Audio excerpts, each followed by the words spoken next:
Today I want to talk about a great exercise that we do for our hip external rotators or the glutes to help you stabilize and move well throughout whatever you're trying to accomplish. And this exercise is Sidelying Clams, and we're going to take you through two versions today and how there can add a little bit of difference based on where your feet are placed. So I have Nicole here lying on her side. She has her knees stacked. She has her feet stacked. Now from this position, traditionally what's going to happen, she's going to keep her foot here, drive this knee up, and then come right back down. And she's going to do that anywhere 10 to 15 reps, right? Now this is working the side of her butt or the glutes in this region.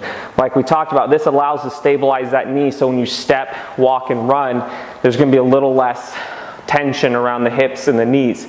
Now from this position, what I'm going to have her do is first she's going to now slide this knee forward, and she's going to tuck her rib cage down just a tad, okay? So when we slide her knee forward, then when she comes up, she's a little bit more out of the hip and she's going to really target these glutes, okay? So sliding that knee forward is a great way to then mimic a little bit more. If I'm standing and I'm out here, I'm going to drive out to eventually extend, okay?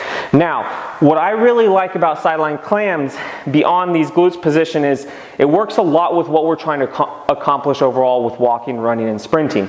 However, if you think about it, when you walk, run, and sprint, your foot plants, knee drives out, and you extend up. Well, in this version of the Sidelying Clams, her feet's not where that position of standing. So we do get glute work and what we're trying to accomplish, but it may not transition over as much. So how do we kind of take it to that next level? What I'm going to have Nicole do is she's going to shift over the wall. She's going to plant her feet, okay? She's going to let the bottom one relax on the turf right here, okay? And then she's going to bring her other one up about hip width apart, give or take. She's going to round her rib cage just a tad to stabilize that torso. And then from there, she's going to drive that knee forward. From this position here, now I'm going to have her plant her big toe in. What this does is it helps stabilize the foot, everything to create this arch. So what's happening is when I land, I want my foot to stabilize, and then I want this lower leg to rotate around it. Okay, so that's what happens when we're off the wall, is you're not able to get a stable point here, so you do get glute work, but the transition point is sometimes what we're missing here. Now from this position, as she drives this big toe down, creates this arch, she's going to drive this knee up, and we're just going to hold for a second in this position.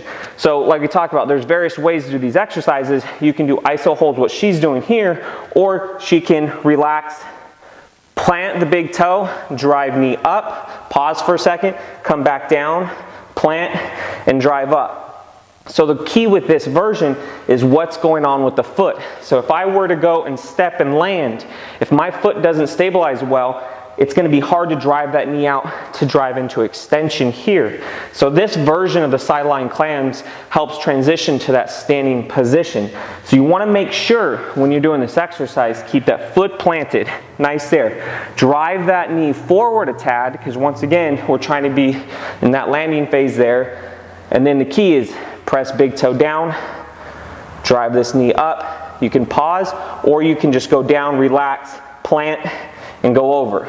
One common mistake we see is people like to drop the knee down and the foot rolls off. Try and keep it glued into that wall, drive up, and then drive down. That will help kind of activate those glutes a little bit more and help that transition. So try that version out and see how you like it, and see if you see any difference when you're doing these exercises.